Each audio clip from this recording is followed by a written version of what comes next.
ఎంతమంది ఎవరు చాలా మంది గుంజేసిన అంటే శిరీష్ అని బాగా గుంజొప్పింది. మళ్ళీ ఏంటి చెప్తుందా పాప వాళ్ళ అక్కయ్య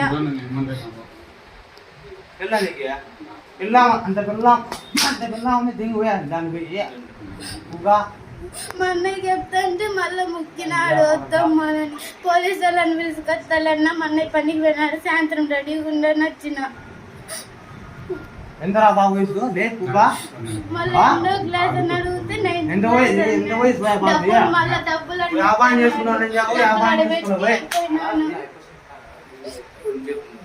ఛానల్ ఉంది కదా, పేపర్ ఉంది, మనకి మడ్డ అయ్యింది.